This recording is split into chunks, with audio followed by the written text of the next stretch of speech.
back Hey, that you they got weren't body into by that. Okay, listen, Come the fuck Nandy, on with this shit.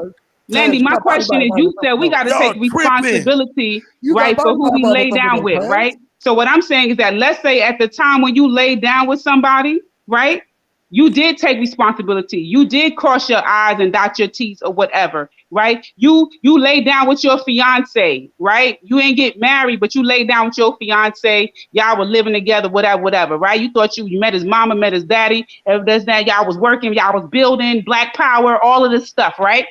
But things ain't worked out, right? So how does that translate into child support? I don't really get that whole. You gotta take. So no, listen. Let me ask my whole question. Let me ask my whole question. Hold on. Let me ask my question. Let me get to the question part. My question part is, if it doesn't work out, right, and those two people have an arrangement, right, have an agreement. This is what we're both going to contribute to raising our child. This is a comfortable dollar amount. This would be great to contribute to the child. And let's say any given week, any given month or whatever, that money isn't being contributed. Should that woman just say, well, you know what, fuck it. I got the vagina. I guess I gotta do this on my own. Is that my question to you? Again, I'm not like you, sisters. I'm gonna say this. I don't know what that meant. I don't know what that part meant. Again, I don't put. She said she don't put men on child support. Hey, Swab, share her. I don't really understand what that meant. There are some men out here. What does that mean? I'm not like you, sisters. You broke up. We couldn't hear you. You know she finna throw on the full cake for these niggas. I don't put black men on child what she's support. trying to say. I'm trying to, because she don't, like, I done had this child support conversation before. I'm not all of that. I've never received TANF, food stamps, public housing. This is definitely an echo chamber, fam. Fucking wit, okay? I never got that nigga said this Bible thumping ass shit. I never got free cheese, free milk. I never got no Cheerios for my baby. None of that shit. Okay, I couldn't get none of it. I had money. So did his father. We didn't have any money. I was a married woman, right? So therefore, you think things are great. You're married. Your child is born in wedlock. All of this righteous shit, right? But you can't determine how somebody gonna act when 11 is gone. You can't, right? But guess what? Baby gotta eat. My son needs sneakers. He need a book bag. He need a haircut. He need to go on trips. He need to live. He need to have his own room. He need to have a television. He need to have internet, Wi-Fi, all of this shit. And it should not happen. And it should not. Listen. Can I finish my sentence? Can I finish my sentences? I really listened to you, right? I listened to you, and all I'm saying is for you to listen, right? No, you didn't already. I ain't finished yet. You don't get to determine when I'm done.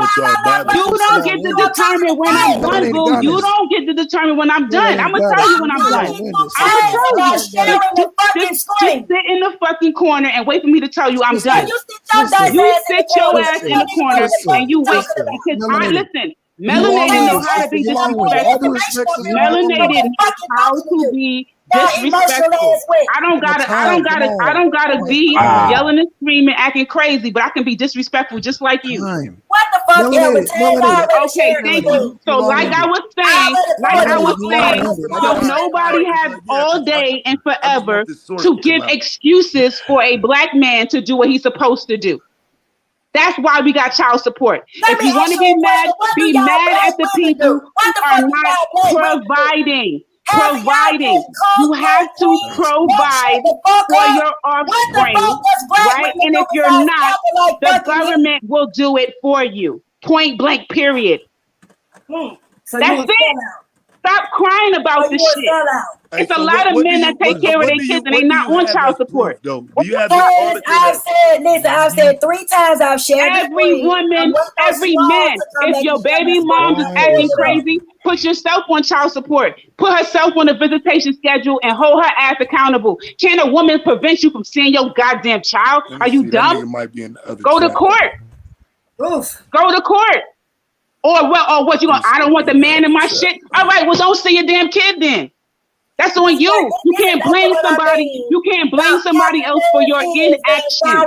And there's a problem with black women is we give too much excuses for our black men to be inactive.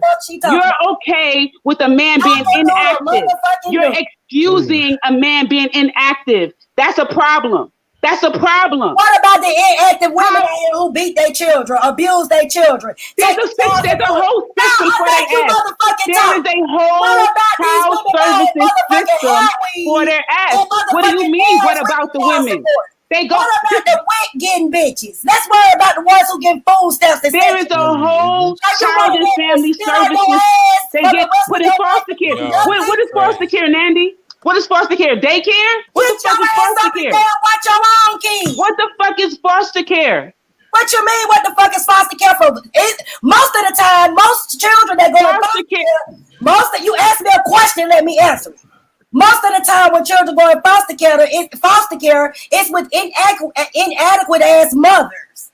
Because most of these fathers don't have. Therefore, you just asked a question. You said, what about the mothers that beating their kids? So you already identified a system that addresses them. So child support is a system that addresses inadequate fathers. What the fuck? Okay, we both good. You good.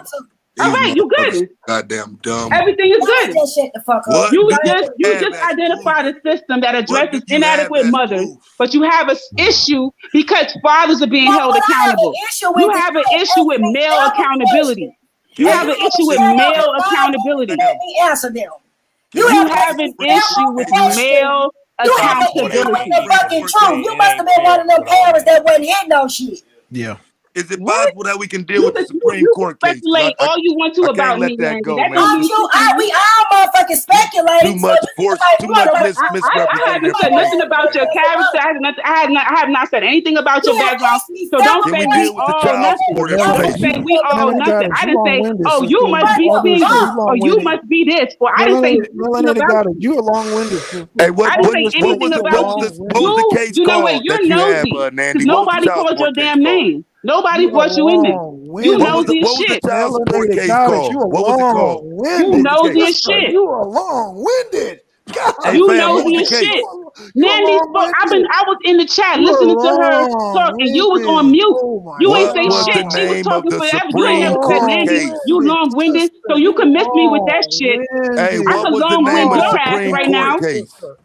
I could long-wind your ass if you do we recognize that there was never a Supreme Court case? You proved melanated. You want some attention. Do we recognize that all of that was just banter and mammy? You want some feminine energy? That's what it is. This is the problem with mammy. That's what it is. This is the problem. But I'm not going to coddle you. I'm not going to hold your little hand and tell you everything is okay.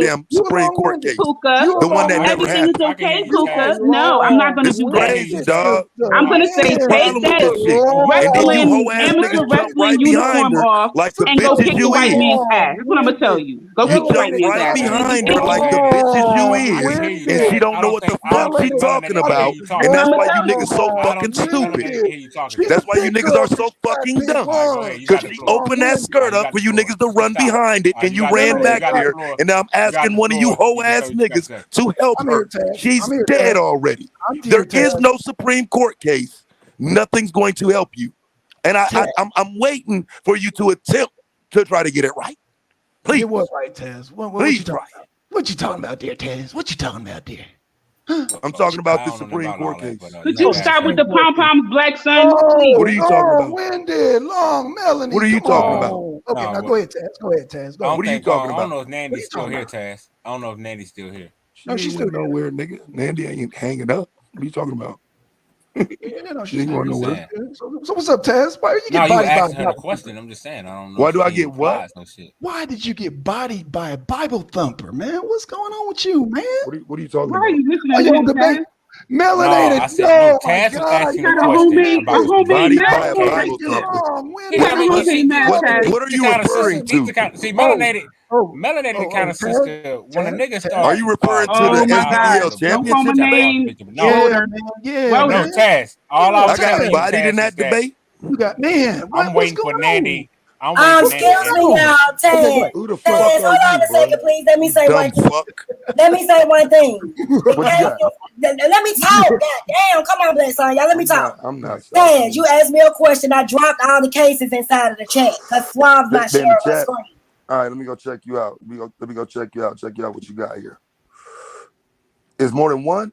It's several. It's a whole bunch of them. I'm pulling them all up for you so you can go and look at them individually. All of these went in front of the Supreme Court? Every last one of them, and they were all black men who stood up for the rights for their children. They also had custody cases involved in this where they wanted their children as well. Let me continue to pull up my cases. That's called checkmate, Taz. And you're saying that's that called checkmate. Just go and read the cases. I'm tired of I'm going to put them up. So I'm asking for clarification. Okay. So you're telling me the outcome of these cases that they didn't have to pay child support no more? No, they didn't have to pay, and a lot of them got their money back. A lot of them actually got their funding back because it was illegal contracts. Child support is just a contract. So if you don't have all parties looking at contract law, like she's talking about laws in the system, if you're not looking at contract law, the mother and the child support entity cannot just be the ones enter into the child support agreement. You have to have the father there first. And a lot of people started looking at that, and this is why the Supreme Court ruled that this shit was unconstitutional. They also ruled that the parent who was actually filing for child support, here to the bottom. if they get, say, $233, the child might not be getting but $33, and the other $200 was going to the child support entities within themselves. Those are private entities that you have to choose to enter into a contractual agreement with. There's even a certain thing as withdrawing your signature off of the contract in order to go back and fight the fact that you didn't want to pay child support if you find certain guidelines that was involved. And I've been doing this shit for a long time because I do law here. And I've helped brothers in these same situations. Just like the Fourth Amendment protects a father from the mother denying him rights to his child. That's an illegal search and seizure. If she's taken, and it's also such thing called custodial kidnapping when the mother tells the father, I can't see my child because of some bullshit. So it's absolutely that to protect the father, but that's not what people want to do. They just want to keep dragging. No, I literally spoke on that. Protecting, like, see, I'm like balanced. I'm not speaking only on a woman's side. I said that men need to fight. When a woman tells you you cannot see your child, I literally, because you don't listen. You speak faster than you speak. But you know what, Madon? Okay, I was told one of your people in the chat told me to leave you alone. So I'm gonna leave you. I'm gonna leave you alone. Madon. I'm not even gonna come at you. Somebody in the chat told me to behave and leave you alone. I'm gonna leave you alone, right? So like I was saying to Sister Nandy. So listen, I just want to add one more thing. I just want hold on one second. I just want to say one more thing. Just let me get it out. Look, let me get it out, and you can have the floor. I just want to finish my points. Do you know how many mothers are in jail right now for filing false abandonment charges? You know how many mothers that had to pay child support back because they was getting the money illegally? You know how many mothers is caught up on the fraudulent bullshit and going into these contractual agreements that's behind child support? And you know how many mothers is paying the shit back now because child support is an agreement between the mother and the government, the same government you believe in, that if you getting food stamps, welfare, Medicaid, if you get a job, you're to pay it back. So I'm not understanding that. This is one of the contractual things. Let me finish and I'll be brief. This is one of the things that women have to sign in order to get benefits from the government. You ain't getting nothing until you give them information on the father in order to gain child support. Now, am I correct or am I wrong? So I will tell you that because just like food stamps, housing, all that stuff. Hold on, let me answer the question the way I want to. Those things, the amount is income based. Right? And so let me just say hold on, let me just say this. Hold on. Oh my God, sis. I do not hate women. I'm not saying that you did, sis, but I literally stopped saying, I literally stopped speaking because I was cutting you off. But let me finish my point. Just like if I got Section 8 and I didn't have a job and I only had to pay $13 an hour, $13 a month. When I do get a job and I'm making $60,000 and I continue to pay $13 a month, I'm going to have to pay the difference when they do find out that I get a job. So if I get awarded $1,500 a month in child support because my baby father is an attorney or something, right? But I'm secretly having a job and I'm making 80 or 90 grand my damn self. said Because secret. child support, the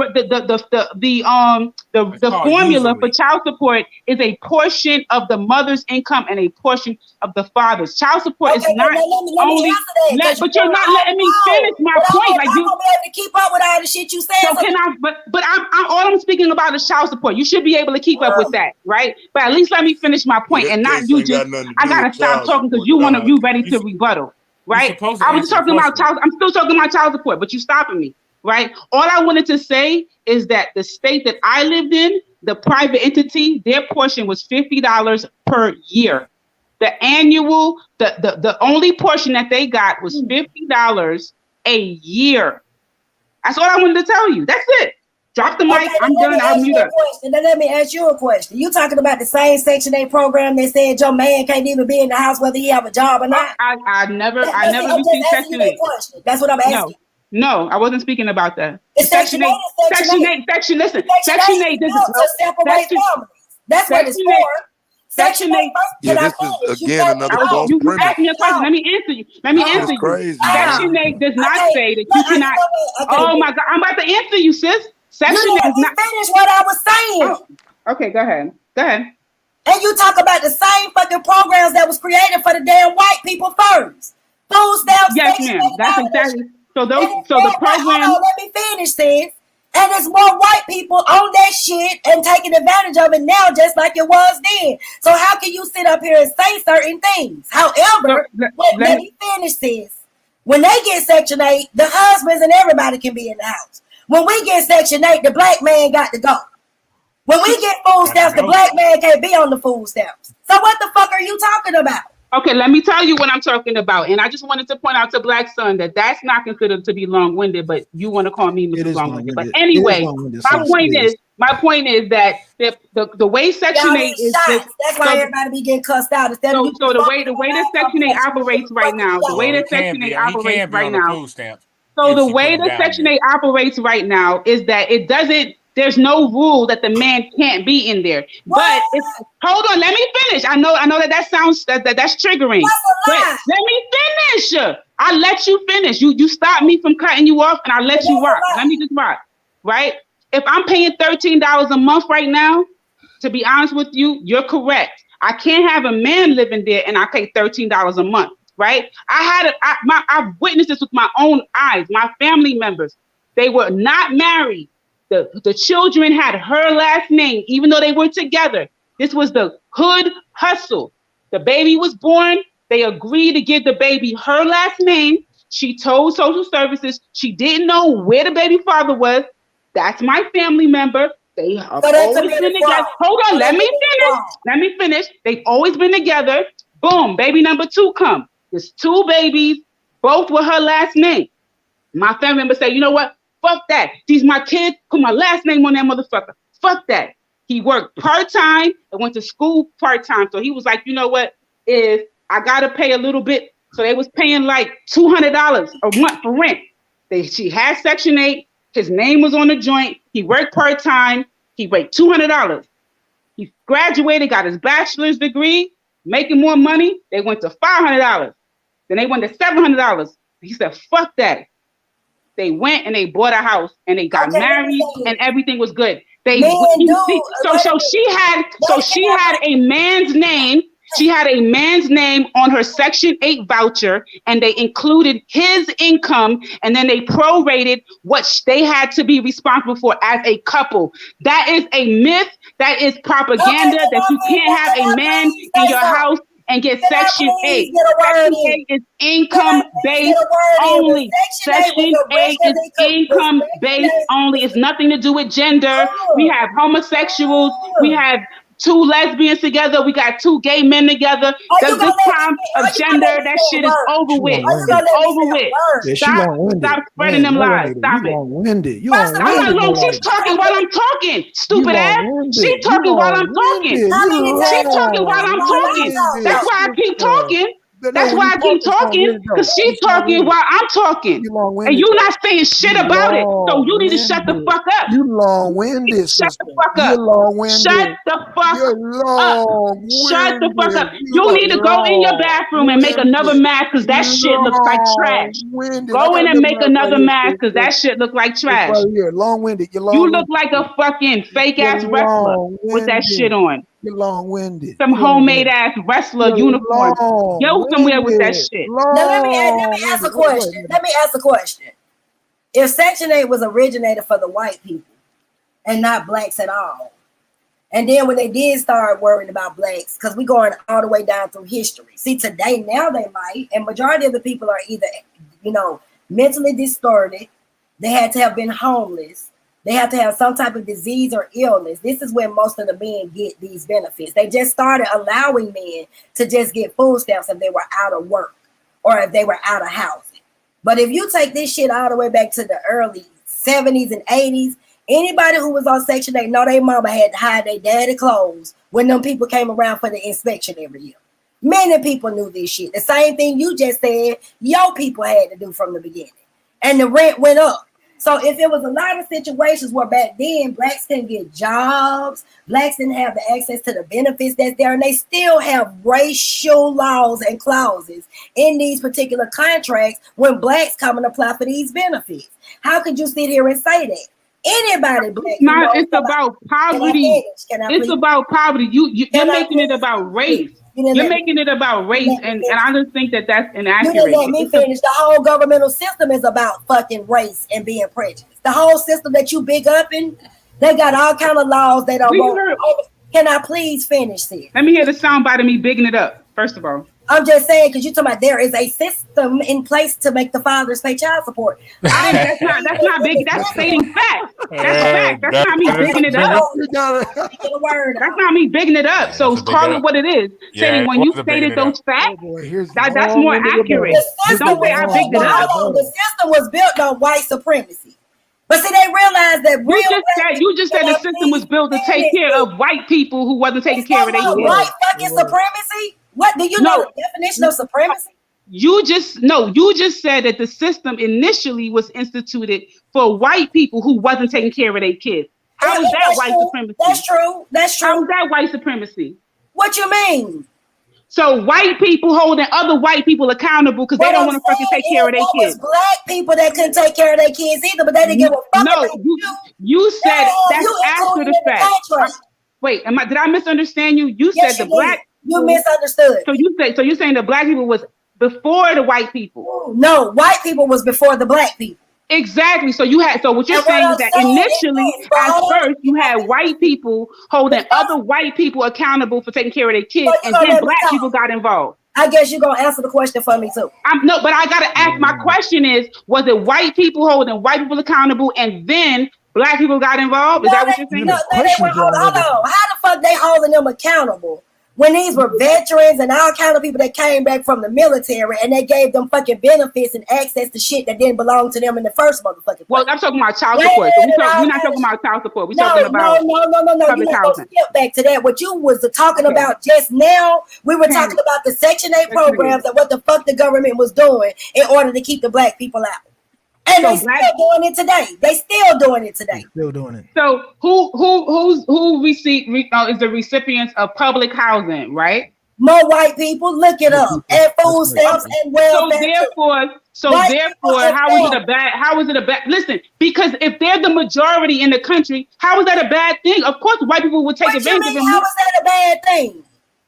I'm asking you, how is providing housing? How is providing doing things strategically in the fucking governmental system to keep the No. I'm talking about Section 8. We're talking about I'm not talking about the entire government, right? We're not gonna hold my comments to the entire government. I'm talking about the entire government. We were talking about Section 8, right? And if Section 8, right, was you said from what you said, I wasn't trying to slow things down and stop all the yelling. I'm trying to stop the yelling, but it keep going back there. If the Section 8 was instituted, if the Section 8 was instituted for white people to provide housing, right? Maybe if it's temporarily because they, like you said, back from war and everything, right? To get them a little boost, a little help, right? not thinking it's going to be for the next 30, 40 years, right? But, and then Black people started being recipients of this same Section 8 housing, right? No, they wasn't. That's when they actually built projects. We still didn't get access to Section 8 housing. All our shit was in inhabitable conditions, run the fuck down. They wasn't giving us the same access to benefits and resources that we need. That's bullshit. Everything that they damn designed for, can I finish? Right, HUD was on some bullshit. Yeah, they were. That's right. You won't let me finish a HUD. I didn't stop you. You hear Madon talking. I'm quiet, yo. You wildin'.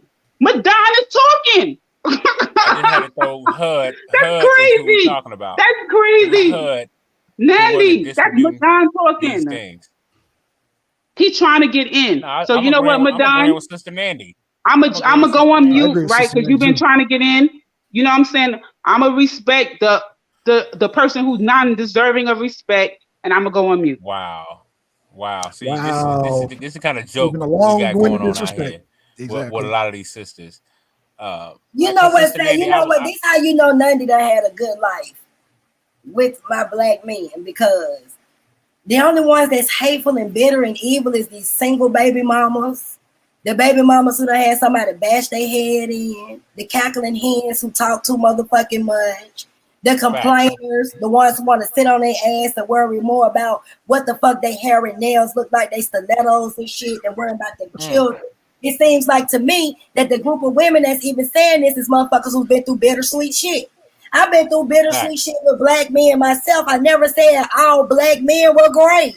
Exactly. That's what you see. Y'all put all Black men in the collective as being nothing. I don't do that.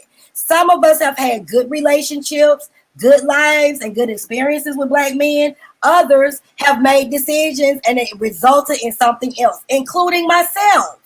But can I blame the Black man? I only have to blame certain things about the decisions that I made and the people I chose to continue dealing with. Because a lot of these women, you get abused and you go through a lot of shit because you still be trying to be the best pussy ever. You already know he cheated. But you think if you fuck him good one time, he gonna love you. Half of you women start messing with men when they coming out of relationships or still in one. So you can't sit up and talk shit about Black men when Black women will lower their motherfucking standards, being motherfucking concubines, practicing poly, having threesomes and shit, doing all this extra shit with the Black man. You ain't in no position to talk that shit. And again, it is a lot of sisters, if the sole custodial parent until so-called legitimization in this same fucking system that tells the Black man you not the daddy unless we say so.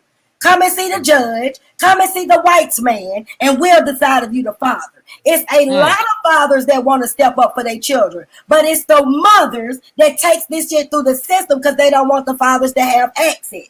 I don't see a lot of these cases. I don't see where these fathers are taking the mother to child support court, or taking the mother's asses to court for child abuse or any of that shit. I don't see that.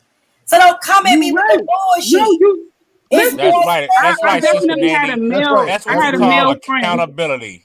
I had a male friend who was a single father. People to have that. I had a male friend who was a single father of two young women, right? Two young girls. One was an adolescent and then one was like a small child, right? And he kept calling, and I wouldn't say he was doing very well financially, to be 100% honest. But I think either she had a mental health issue or a mental health / substance abuse. Something was going on with the mom, and he was awarded custody, right? But for some reason, when he got custody, child support wasn't already established. So because he was a friend, when I mean friend, I wasn't sleeping with him. It was just, I was his homie, right? And because of my nature, like being nurturing or whatever, he felt comfortable talking to me about his situation because he didn't feel like he could talk to his boys like, yo, this woman, like, she don't be doing, like, he felt he was going to get judged like, yo, stop complaining, right? But he had two young, the one was a teenager, he dealing with young teenager girl stuff, and he really wanted her to, the woman. Hey, bro, to share the step screen. up. Share the screen, bro. Share the He wanted the screen. woman to step up, right? Share the screen. Share the screen. Joe Suave, share the screen. Also, even something small like getting her daughter's hair done, this woman wouldn't do. I, as a Black woman, I said, son, put her ass on child support. I said, even if you get $40 a month for your 2 daughters, why do you got so much pride that you couldn't save that shit for your daughters? Because he's like, I don't need her money, but they do. That could be their college. You could have they buy a little refrigerator and blankets and shit when they go away to college, right? So hold on. Let me just say this, right? Eventually, I kept telling him, and then he was like, you know what? I'm gonna just ask her one more time or whatever, because he felt like, look, we laid down and had these 2 kids together, like for real, like. Just do right by your kids. I'm not asking you to pay their rent. I'm not asking you. He was like, you know, your daughter, she want, you know, girl, like little fake hair and shit. That's like $150 a pop. You know, they getting their hair done. He like, I'm over here. I'm maintaining everything they need and want.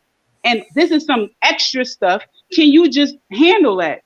And she didn't. And he finally went down because he was like, I don't want to do that. I don't want to do that or whatever. And guess what? Not only was she started paying child support, but her ass was picking up her kids. She was getting on the car on the road, driving to pick up her kids. Because listen, I don't excuse no bum ass woman who don't fucking take care of her kids. Trust and believe. That's not how melanated get down. There's no reason we as Black people should be spending $150 to get a child's hair done. That's one of the She wasn't a problems child. She's a teenager. She's in high school. Even if she's a goddamn teenager, it don't take that much money. How much? If your shoes on your feet cost more than $150, I don't want to hear it. If your shoes on your feet cost more than $150, I don't want to hear it. You don't get to pick and choose.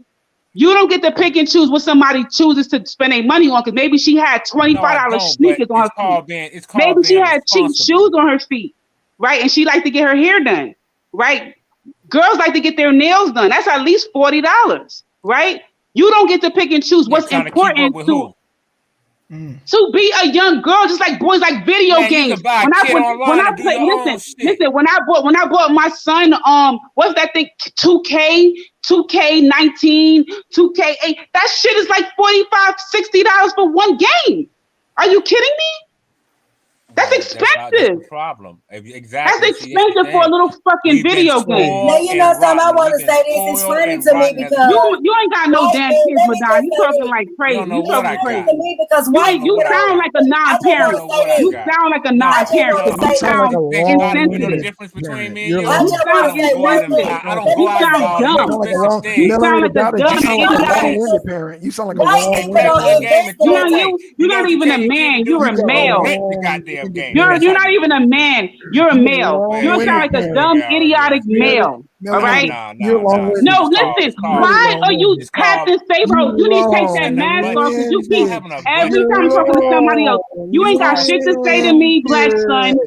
You ain't got shit to say to me, black son. But every time I talk to somebody else, it's just like they say. You want to buy steak with mouth. You got so much fucking mouth for me, black son. Every time I talk to somebody else, now you want to speak. Your ass stay on mute the whole motherfucking time, right? You stay on the whole time, black son. But when I start talking to everybody else, right? Then all of a sudden, I know you like my voice, black son. All I'm saying is, let me just say one thing, and I'm gonna be like my voice, black son. You talk to me. Can I please just get one thing? No, listen, Sister Nandy, black son is having a moment. Black son is having a moment. He's getting a little weirdo erection right now. Let me just say one thing, y'all, please. This case I just want to get one thing out. It's not. It's ain't about child support. I dropped a lot of stuff in chat, and you finna try to say it was Trump. It was debunked by Trump, but it wasn't. They found out that child support actually violates the due process right. No, I'm reading the case that you put in here. Go in there and read. This ain't about child support. What is it about, Taz? Right. This is about Laurel K. Owens, petitioner, being victimized by a corrupt system of judicial misconduct. That's right, and that's what the child support. Let me explain to you. In Florida court. So what? Can I please explain? Because that's what they let Taz explain what he read. He read it. Let him explain what he read. How are we corresponding? Do you understand how to do that?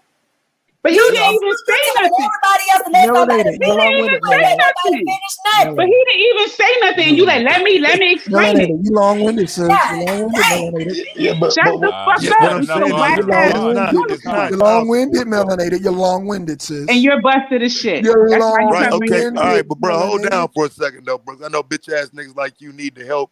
She can't help you, nigga. She's gonna die on any hill that she's on with you niggas. So as I was saying, this ain't got a fucking thing to do with child support. Can I You please? lied.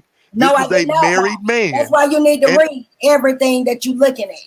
I put several things in the chat. That's y'all problem. You read one thing and want to come back and try to. Okay, I literally scrolled back and saw two It's posts. other things in there. I saw in you the chat post as two well. things I in the even chat. put- Taz, you cherry picking. Stop cherry picking. Hold on, I got both the things that you posted in the chat.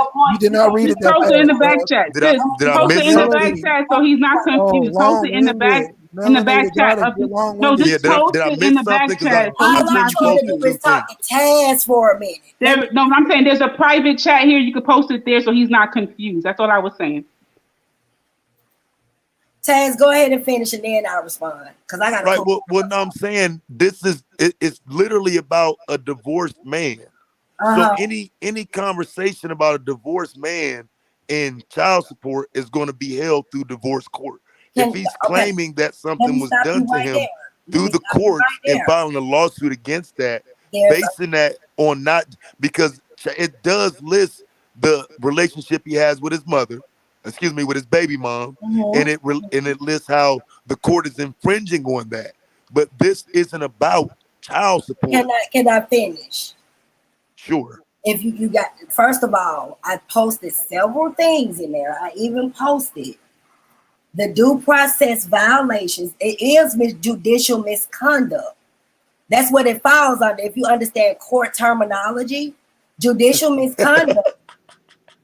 I mean, is that funny? I don't mean that. Yeah, it is, because I understand court terminology well. If you understand and that, that has nothing to do with how you tried to present this as child support. Can I please?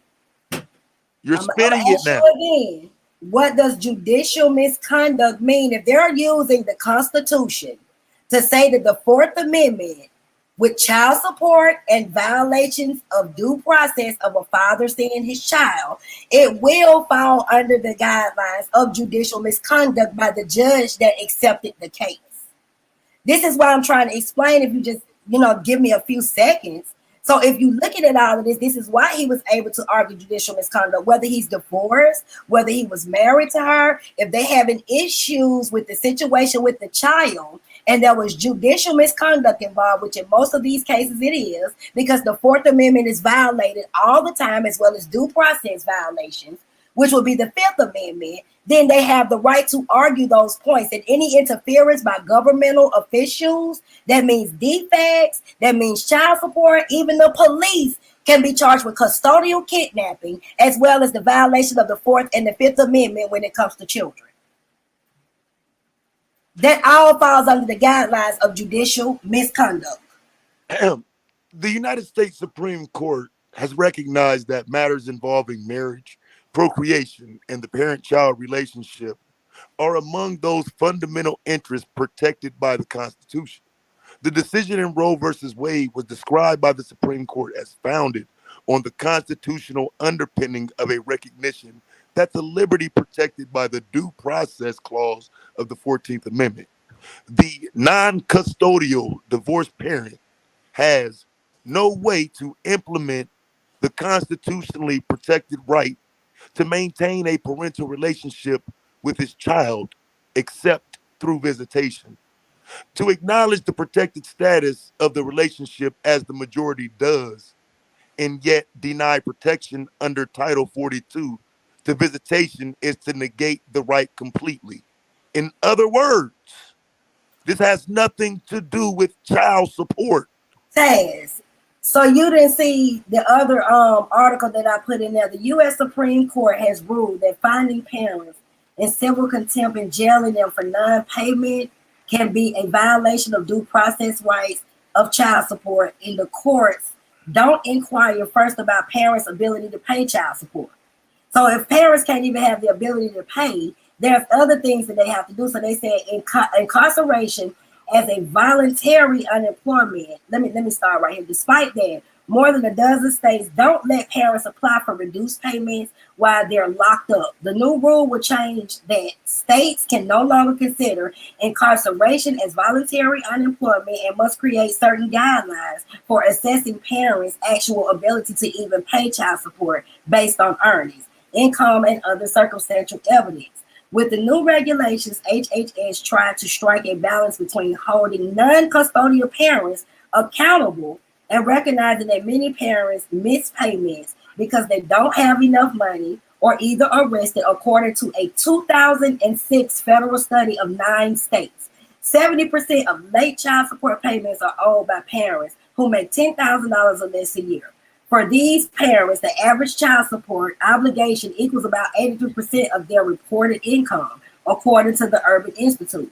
Whether the rule will be revoked by the Trump administration or Congress is unclear, since the United States Senate has not confirmed a Health and Human Service Secretary. Many of the political appointees who might take a position on the rule haven't joined the administration yet.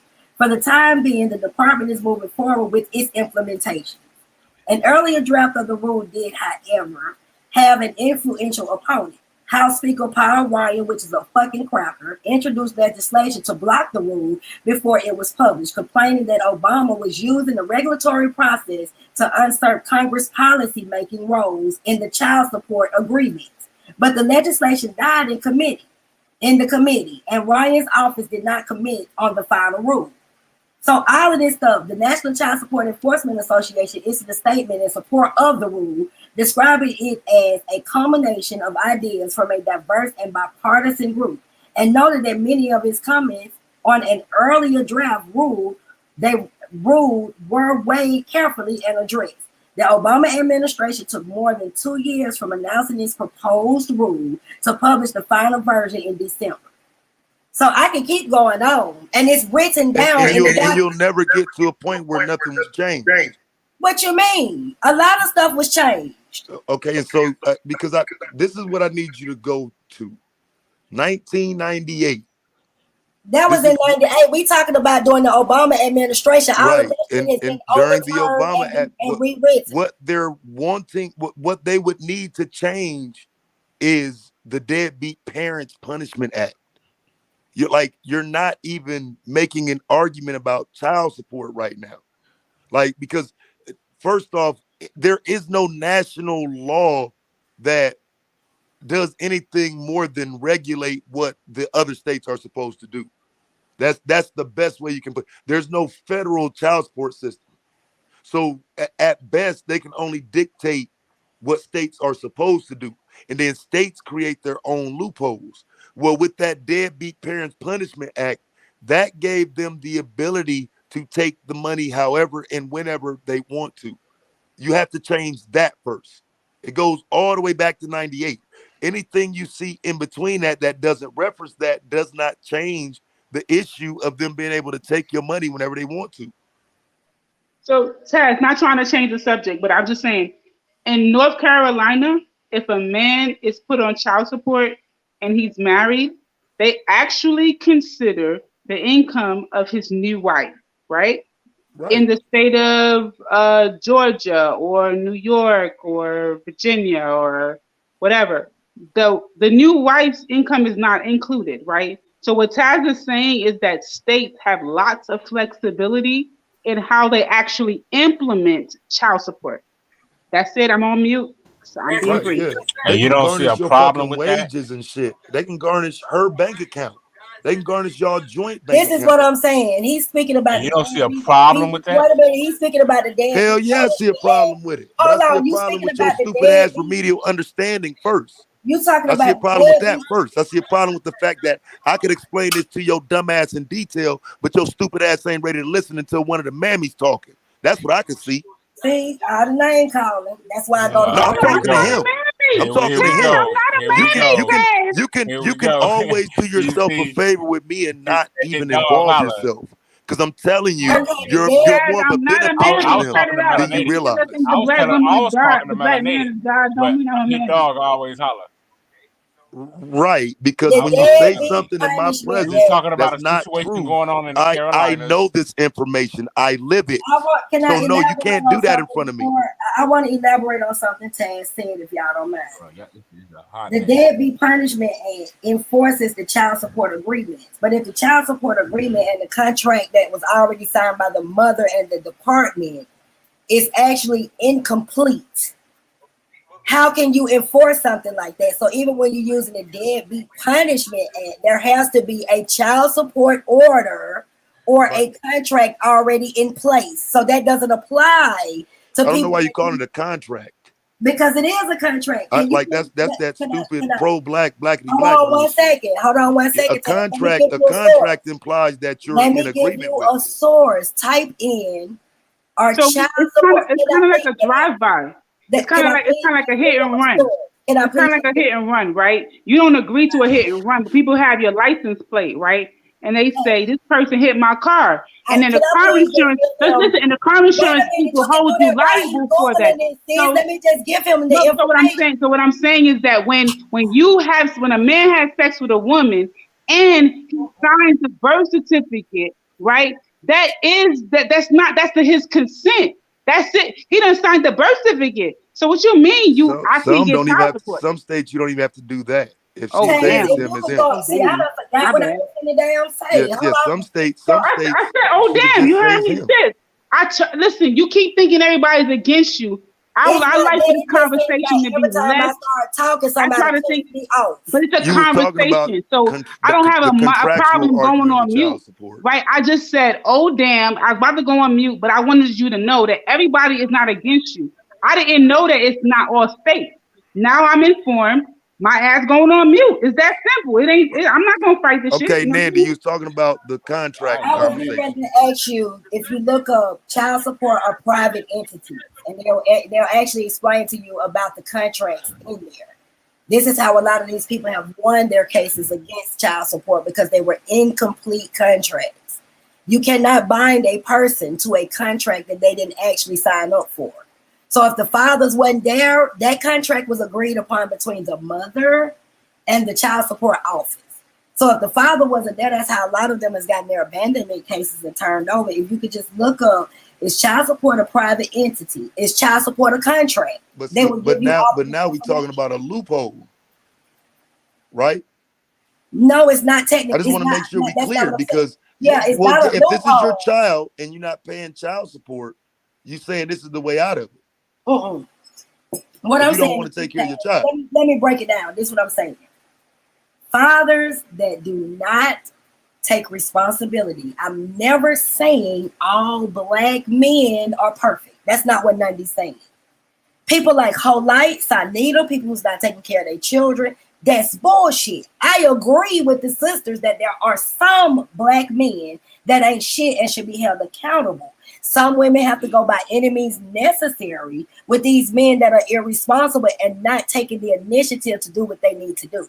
But putting them all in as a collective when there is a lot of mothers that is doing undermining, conniving ass bullshit, enter into contracts that they should be responsible for, it is not fair to the father for him not to know his parental rights. A lot of these mothers are custodial. If the father kids. Don't know his parental rights, that's his dumb ass fault. But that's all I'm saying. If nobody's teaching them that, this is what I'm saying. I understand where you're going with it, but I believe in balance. This is all I'm saying. If nobody's really teaching them that, and we already know that our black men are oppressed by this system. You always speak about black power shit. You already know this system. Right, but oppression can't be an excuse. I'm not saying this is what I'm saying, Taz. I'm not making it as an excuse, but like you, I look at you. I got a great deal of respect for you. You are skilled in certain departments that I'm not, and I learn from you. We all got different backgrounds and skills on the way that we handle things. There is a lot of black brothers who don't understand their parental rights. It is a lot of black brothers who have actually went to court fighting for their children, didn't know that they can go and charge the mother with custodial kidnapping for keeping the child away, even if she moves to another state or changes her address. If they don't have someone that's teaching them and everybody's just got their foot on their necks, then you got to blame us and not the system.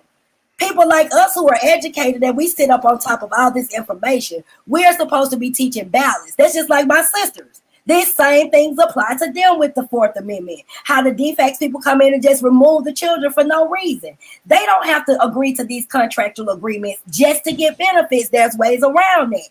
I balance it out. I'm not saying, oh, we gonna stand and hold a black man hand if he ain't shit. When y'all KO and motherfuckers ain't shit, 90 don't say nothing. But you can't do that. You're a black brother. If you out there putting in work, doing whatever you need to do, it might not be a job. It might be handling business another way. I've never sat around complaining about child support and blame my baby mom for my child. I'm not saying, this is what I'm saying, Taz. When I'm talking like about dealing with stand-up brothers, what I'm telling you is this. People who complain about their responsibilities, I'm not going against anyone when they, and siding with the people that's doing wrong. I would never stand with a motherfucker like whole life. I would never. You haven't seen me do one show or even talk about that. Well, I say that to make a point when I say that though, because when you say black men, he's included. He's included. No, when we say this and you can't do that, this is what I'm saying. He's a black man, yes, but what I'm saying is this, Taz. There are some black men, stand-up brothers, that even I learn a lot from when I'm watching these shows and everything that I know is dealing with their kids. That's why I was telling Nyla, I just said some shit that's not known about y'all. I don't disrespect people who don't disrespect me. When those sisters going in about certain shit, that's different. But everybody still keeps misinterpreting the show that we was on. What made me even come out like this anyway? Luna, talking that crazy shit about she don't want to be around black men, she'll never have black children. So my question was, how can you do that when you black yourself according to what you say? I mean, like, but in on the flip side of that, it's a lot of niggas that don't want to be around black men. I'm not saying that. Listen, swirling, I don't agree with, Taz. I don't agree listen with what I'm saying though. If I can take you to some niggas that's sitting around here saying black men are so fucked up, I hate niggas, I can't stand niggas, I don't want to be around niggas. It don't help none for women to argue with each other about feeling that same way. Women should just have a clear understanding that, okay, there's an issue with me and be careful. I don't have a problem with saying that. Or when they gotta hear men constantly saying, I don't date black women, I don't like black women is this, black women is that, black women is that. You know what I'm saying? Especially when you know you're not that type of black woman. That's gonna somehow give you a certain perspective. So then when you hear a black woman having a different perspective, at least say, damn, what has this sister experienced to give her this understanding? Not like, oh, she a bed wench, she a blah blah blah. She probably came around a lot of black men who said, oh, I want an exotic woman, I want a mixed woman, I want somebody light skinned, or I want somebody y'all black women put us on child support, y'all black women do this, all of this bullshit, when it's like, bruh, are you serious? Well, like I told a sister earlier on Taz show that said she didn't want to have black baby. She don't want no black baby in her womb. I told her, I said, sister, it sounds like you suffer from some type of pain in your life. All these things with black men saying this about black women and black women saying, and what all they this telling you is that they trying to what we avoid do pain. is what I'm telling, and what I'm saying is, and what I'm saying is I this, would agree with and you. but at the same time, hold on, let me finish. And y'all don't want to Go talk ahead, about this. Madonna. Go ahead, finish. Hold on, It's let me backwards finish. as fuck. Man, you're playing. Hurry up. Don't get your hump like Dr. Clark said. Get your hump on together. It's Go ahead, backwards as fuck, Madonna. Go bro. ahead. You see, you over here with ad-libbing. It's pain. It's pain, but what I'm telling you is this: that's dangerous, because what that does is that minimizes our opportunities. Because what we do, and when you do that, you exonerate all other opportunities that might lie right next door. Yes, you do. You exonerate all these opportunities where black men out here will go to. I mean, they You will said go you to distance from it. exonerate But I those mean, no, opportunities? see, the thing about it is, I would agree with you, Madonna. I would agree with you, but no, Madonna, I would agree with you, but statistics don't. Wait a But minute, statistics 1 don't go second though. along with Hold what you're on, saying. melanated goddess, please. 1 Statistics. second. How many people I you know in need the you hood to takes the spell statistics? and Come on, man. define exonerate. This is why I need. Bruh, This is what I'm what the telling fuck you, I mean? Nandy. You Watch don't know what this. exonerated I means? need you to define and spell exonerate. When you exonerate, that means you leave. You just leave it alone, basically. is what I'm saying. You leave it all alone. You just say fuck it. So what I'm saying is this. It's more like you alleviate, you relieve it from any responsibility. Those who That's get what it, those that exonerate get the word means. will get it. But check it out. So if somebody is exonerated, they had some sort of a responsibility or some sort of pressure or charges, and they were The term is relieved of universal. it. That No, term what I'm is universal. Let me address one thing. I see You're missing somebody the in the point. chat. You're missing the point. I You're see missing this the is the point, though. Like I psychological said, shit we're I'm dealing talking with about. pain. 1 minute, So when Madonna. you're I ain't even dealing with trying to that, cut you off. That Just word let me is say fit. one cutting off thing. all other You're black dumb. men. Go ahead, Nandy. I don't mean to No, cut you off, dog, sweetie. See, this is the psychological shit I'm talking about. I see somebody in the chat said, what if our men raping our children and killing us and stuff? I never said that all black men was good, but what about the motherfucking zaddies who been doing this shit for generations? What about the I white men think that that's y'all where the think is conversation more? goes wrong at, though, because a lot of people When we ain't see, that's the representing thing. white men. So hold on, listen. That's When what we I'm saying talking about about, that. Wait, listen. one If the minute. Like we representing our group conversation is and about talking about the our Y'all group. dealing with Wait hold one on, listen, minute, hold on, baby. pain. Just Taz, cut me listen, off, sis. Y'all Hold gotta on get 1 over it. second, sis. hold on, Yeah, listen. they Taz, giving If it cut the to me us. off. Can I conversation just All is get that my about, point pain y'all across? sisters and brothers out here hold on, dealing with Nandy. is If the good. conversation is We can get about over it. what is affecting the black community the most, right? But when we start talking about internal Integration. house, listen, Integration is affecting the listen. black Let me people the finish most. my sentence. If we are talking internally, right, as a group trying to problem solve how to impact our own community, right, then it's perfectly fitting, right? Because as a person I am the person who works with those people who are molested. I am the person who works with those people who their father is no longer there. That's me, right? So I'm the perfect person to talk to. And I don't think it's irrelevant to bring up trauma, abandonment, You know what, all sis? of I those think that's where things, the problem is. abuse. Everybody I thinks with don't think, emotions instead of reality. see, Everybody somehow, thinking with emotions I instead of guess I'm supposed reality, to stop sis. talking. Somehow I'm Reality, supposed to not but finish you my cut me off sentence. when Taz asked me a question. I didn't All finish right, you nothing. good, I you had to good. say the whole shit. I'm saying never mind. You good. Wow. Make I'm it listening make to this sense to lie. me. I haven't been able to say 2 words. What I'm saying is this. I I'm not thought you saying was it. done. You ain't by yourself. I ain't been able to speak either. I'm not Go saying ahead, it is Nandy. You got right it. for any man to neglect their children or not take responsibility for their wives or whatever situations that they're in. That's You not what ain't I'm saying saying. it directly, but you are saying it.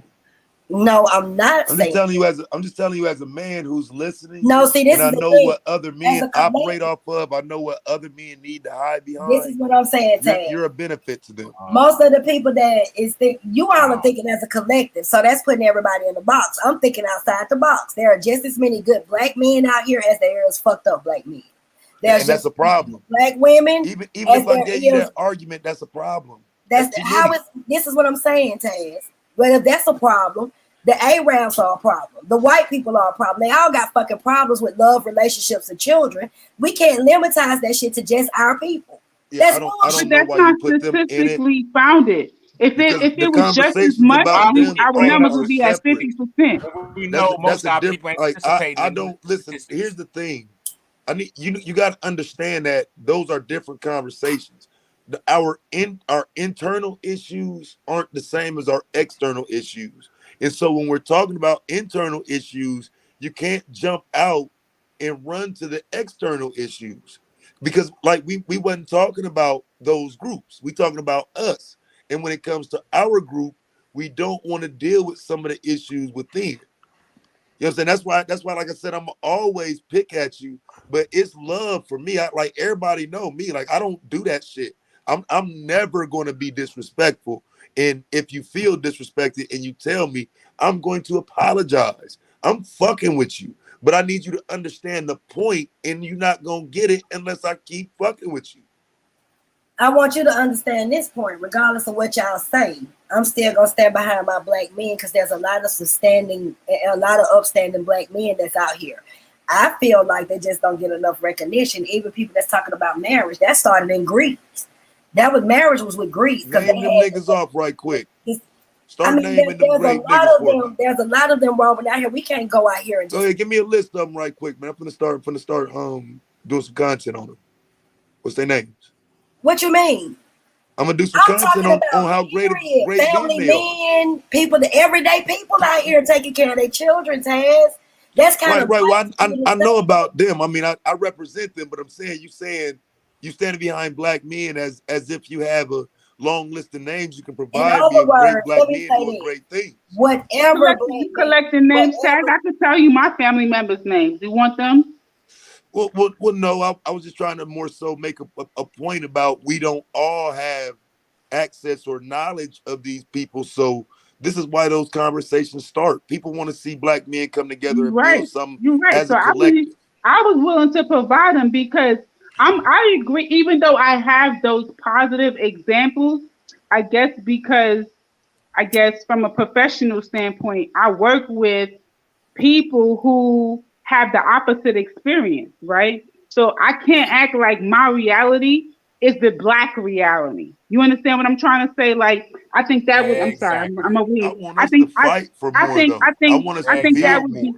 Stop leaning on I think that would be ignorant, right? Because in my family, the men actually marry their women. The men actually stay and raise their children, right? I can't act like with every black student, that I work with, all of their fathers is in the house, all of their mothers is at home, the work at home moms, their fathers is providers, and everybody's volunteering in their schools, and all those schools are thriving because there's all this parent involvement and blah blah blah.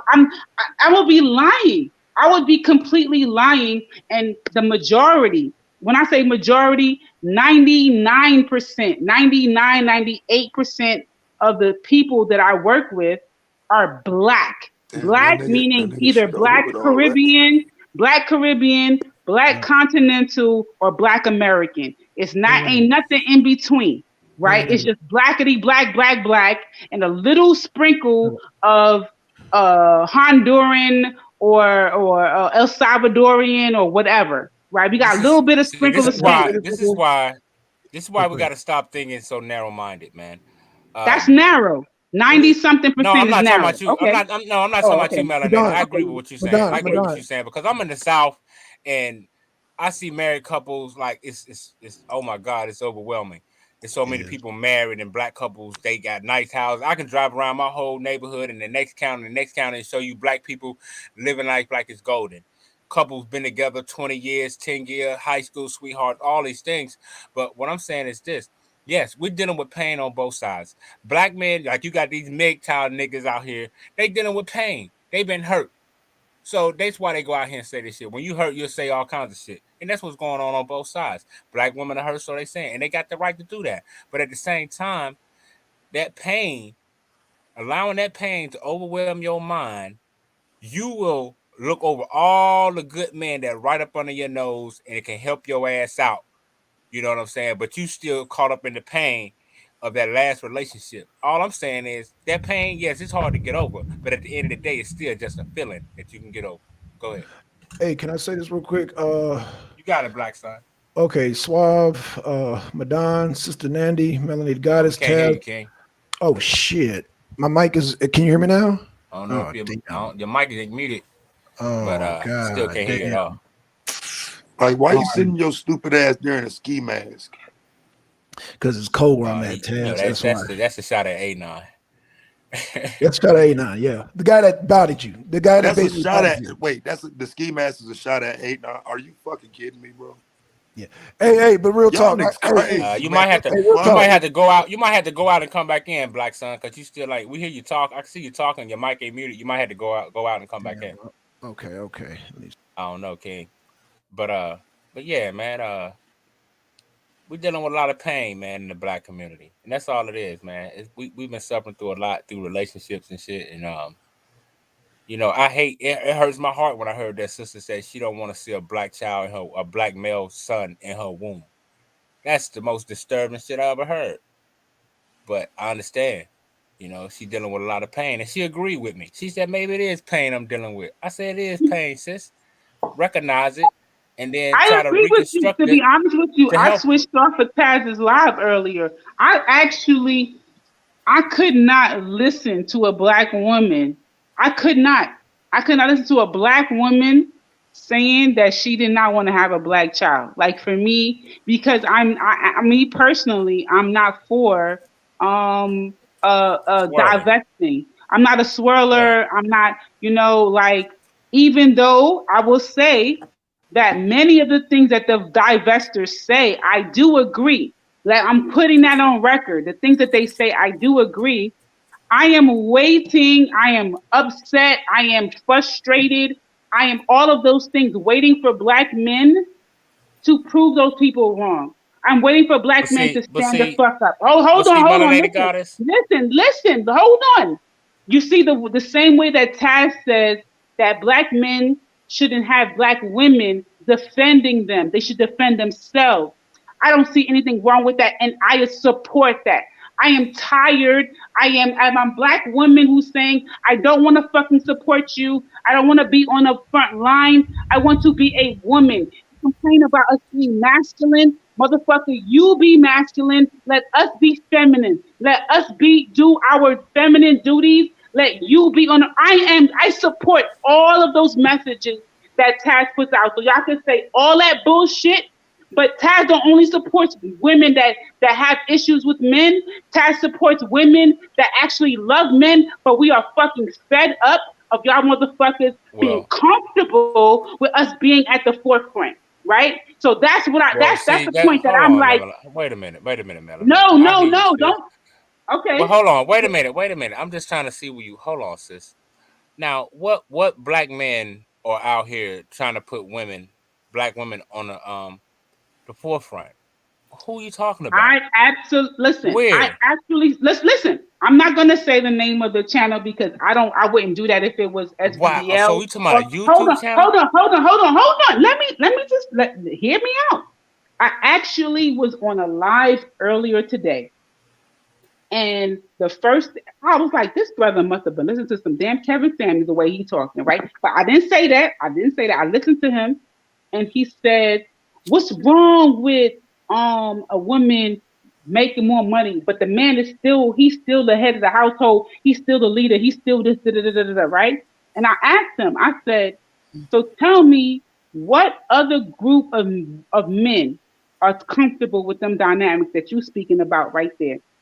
You said the Arab man is comfortable with the Arab woman bringing the money into the household for him, providing for him. The Arab that's what you're telling me. That's what's going on. I said the white man is comfortable with the white woman providing. She's providing for him. Okay, now let me say I this. Let me say this real quick. so what I told him is that if you cannot simultaneously champion, I am the head. I need to be respected. I am the leader. This cannot be your mantra. And the woman is literally putting the food in your belly, the roof over your head, the lights the water that you bathe with, everything. Are you fucking kidding me? And on top of that, how can you boast your head as a man and say, I do this for my woman when the other men are doing that for their women? Like, what do the black women don't deserve that? Why? Why does the black woman not deserve for the man to do that for her? When other women are getting that, what is the mentality that the black man has for the black woman that she need to be his partner, but everybody else get to be taken care of? What the fuck? Because her skin is dark, she gotta go out there and pick the tomatoes and shit. She gotta go out there and grind and struggle with him, right? But these other women whose skin is lighter, they asses is comfortable and shit in the air condition and fucking around while they men's out there struggling. That's what you really think? Why do we with the There dark are a skin? lot of Listen, why do women, we white with the dark? women, Let me finish Puerto Rican, my all thought. the I women know it's want what they triggering. need. I know it's triggering. But why No, do we with the it's not dark triggering. skin have to do the struggle, right? While the lighter skins motherfuckers get to chill, right? Because when a black man get a fucking white woman Somehow his ass know I got to take my ass to fucking work. Let me work for this motherfucking white pussy, right? He working for that white pussy. He like, oh, let me go out there and work and provide. I have to provide for these kids. I have to be provider. But when he got a black woman, he need a partner. His ass don't need to be a provider when he got a black woman. He need a partner. But when he got a white woman, he need to be a provider. You know why? That's fucking standard. That's standard. So when a black woman starts saying, you know what? You need to be a provider. All of a sudden, she's a gold digger. She's a gold digger. She's this, she's that. She's only after my money. No, motherfucker. She got the ovaries. She got the children hidden in her body, and she need to say, unless you present yourself as a potential to take care of these future offsprings, ain't no shooting up no club. Because we want to start having a standard, it's a problem. You want to keep talking about the past, but we want to start having a standard.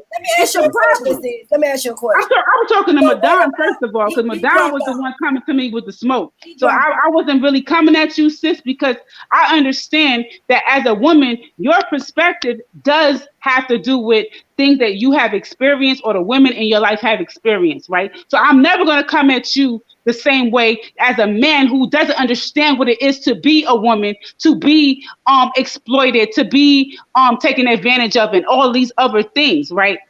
So I wasn't coming at you. No. I'm not saying you coming at me. I just want to ask a question. When we go in stores, even Arabic stores or corner stores and stuff, restaurants, Chinese restaurants, are they wives not at work with them? That's your family business. That's different. They not working. Listen, I have never went into Popeyes that was owned by a black person and an Arabic person was working there. I have never went into Burlington Coat Factory and bought a jacket from a Chinese person or a Filipino person. I have never, ever. I have never went into Target and some Arabic chick bought me my shit in Target. No, she's supporting her man's business. She is supporting her man's business, the family business. That's it. But point blank, period. Some of these people, I see couples every day. So when I go to a black restaurant, right quick. When I go get fried chicken, the fried chicken person got a Chinese or white or whatever working there. It's not his woman. It's not. Really? This woman probably worked for the damn bus company. This woman probably worked for the fucking state bus company or the metro or the school system, and she got his ass on her health insurance. She got his ass on her health insurance. She working. She not working for him. She not working for the family. Nah, that's what I'm trying to tell you is that the way we do business. I finish. I just want to say different. That's not true. There are a lot of white people who started out in college and they both had jobs and they saved their monies and opened businesses. That's not true. I can't sit here and. I was talking about married couple. Even if they weren't married, there are. But I was talking about married because there's a difference. You can't compare married to unmarried. It's different. Yes, we can, because first of all, marriage is just a contract to figure out. It's family, but it's not just a contract. It's not. Let me tell you something. It's a lot of people that's married. You legally bounded. That's the reason why we so afraid of it. Or it wouldn't be a such thing as divorce. It's the reason why we so afraid of it. Because we afraid of the law and being bound. We like bound. I don't want to be bound. I don't be bound to this motherfucker. I don't be bound to this chick. I don't want to be bound to her. Let me just say this. It's a lot of people that are bound to each other right now and they ain't married. Been in 10 and 20-year relationships. Marriage is listen, have you ever been married? Have you ever been married? Because if you ever been married, I'm gonna tell you, try to buy a car as a single by yourself and you married. I bought 2 cars. I'm not being funny, but I bought most of my cars on my own. Me. Have you ever been married while buying the car? Yes, I have. I was with a man for almost 20 years. No, not being with him. I'm talking. I didn't ask how long you was married. You been married for 2 days. I didn't ask you, but see, sis, I wasn't trying to get into how long your marriage lasts, right? That's what I'm saying. Yes, I have, and regardless of that, it's the difference. All right? said and done, no, it's not a difference. Of course it is. You're not being honest right now. You're not being honest right now. Yes, I am. Let me ask you a question. What is your definition of marriage? Marriage, legal. I mean, marriage is a legal document. It's Right. a legal. It's a So if it's a legal legal document, transaction. I don't. it's a I legal mean, when you're transaction. talking about, if you asking me what's my definition of commitment, is different than my definition of marriage. I It's understand different. that. So when I'm saying marriage is just a contractual agreement to decide if you are divorced. That's why most white people sign prenuptial agreements, because you ain't getting shit from that white man when you leave, but some bad attention. Well, I wouldn't say white people. I know many black people who get it's a matter of how much assets you have. If I get married, listen, let me tell you something. I'm a homeowner. I'm a homeowner, right? I'm a homeowner right now, right? It's no way, if I meet the love of my life right now, I wouldn't get a prenuptial agreement, because there's no way that the love of my life deserves 50% of something that I've got 5-10 years before I met him. He doesn't. Okay. Right? So just for the sake of protecting my assets, right? He shouldn't view that as me not loving him. But what I got to do before I met you got to do with the rest, right? So all I'm saying is that it has nothing to do with race. It has to do with wealth, income, your financial standing, not race. It's not white people but get. See, that's what I'm saying. Let me ask you a question. What does that have to do with love, though? You can't be with a person. This is what I'm asking you. Let me please finish one thing. You mean to tell me you can't be with a person and love them and establish things with them? Of course I can. But I'm just saying, so how can you say? So he should be able to love me whether he benefits from me or not. That's my point. So what do you mean a marriage? Okay, so that he should have no problem not benefiting from being with me. Absolutely. Just like if I met a dude who had 4 or 5 businesses right now before I met him, I don't deserve 50%. I'm telling you, I don't deserve 50% of his businesses that he had before he met me. I don't. And I will sign my name on a fucking prenup because I don't deserve money from his businesses before he met me. What is even if you marry? This is what I'm saying. You might sign a prenup or whatever, but there's still certain stipulations in a prenuptial agreement. What you married for then? Prenup is before. That's what the word. See, we can't. I don't want to dilute. Prenup has to do. So like, let's say we get married on October 5th, right? October 6th. That's tomorrow. We get married on October 6th, right? And then tomorrow we started Melanated Visions. Boom, right? That's whether he puts this LLC in his name or not. That's something that we established the day after we were married, right? I have evidence. I'm melanated goddess. Boom, boom, boom, boom. Yes, I can. I'm entitled to that. If we get married on October 6th, and he started Black Power initiatives in 2014. Why the fuck do I deserve 50% of whatever Black Power initiatives did? I don't. If I love that black man, if I love, listen, hold on, listen. If I listen to me. If I love that black man, I would marry him whether Black initiatives was successful or not. And if Black initiatives, why was marriage? Black initiatives, why was marriage created? Where did marriage come from? Hold on. I will answer that question once I finish my thought.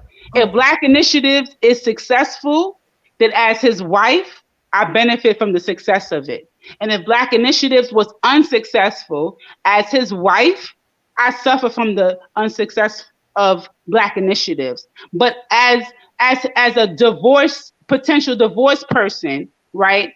I am not entitled to any of the benefits, any of the proceeds. He doesn't have to liquidate his business as a result of a divorce from me, because I had nothing to do with Black initiatives before we got married. And I don't see anything wrong with a person protecting their assets. Right? So, let me ask you a question. That's what I'm asking you. Where did marriage come from and why did they create it?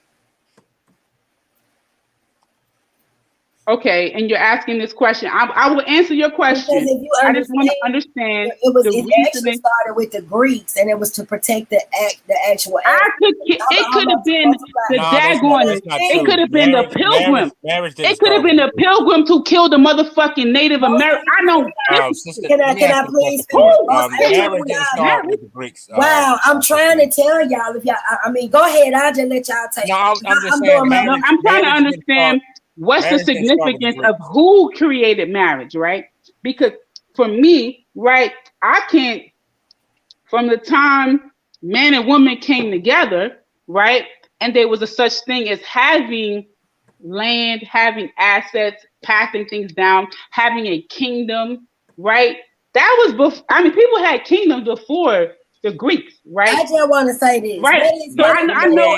Putting the ring on the finger, So putting the ring on the finger, let and me all ask that. a That question. comes from the Greeks and the Romans. People What had is kingdoms. Let's Middle just English? Where is Middle English? listen. So if we want to use common understanding, right?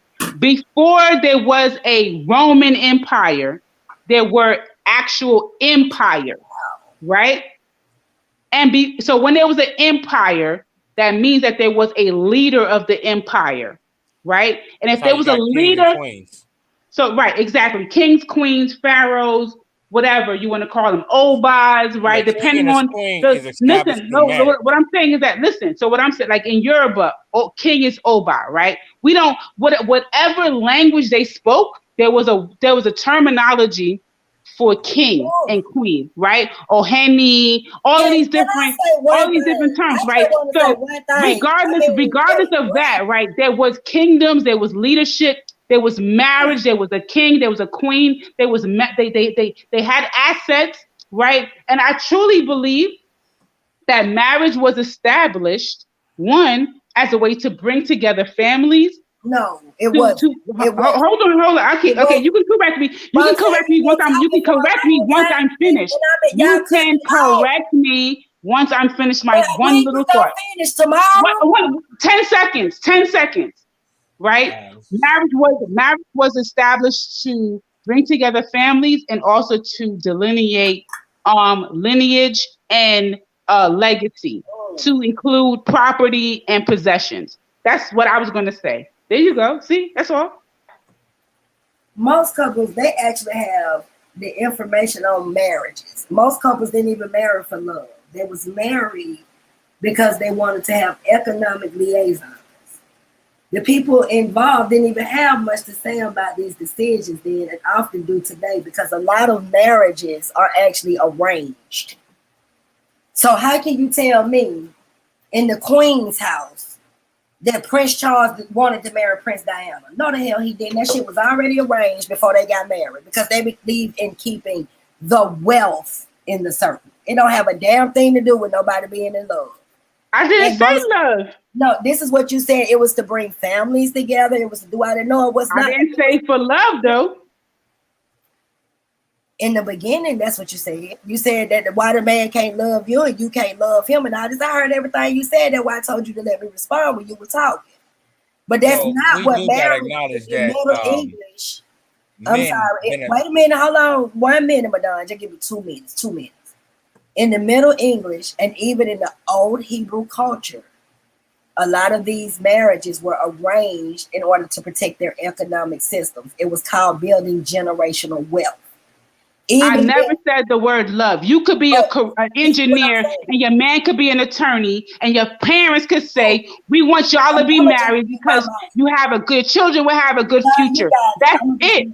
Point blank, period. Because of whatever potential financially, because of whatever land, whatever name. It doesn't have to do with love. I never use the word love because when you say where does it come from, I would never say it was on some romantic love shit. If your family were freaking builders of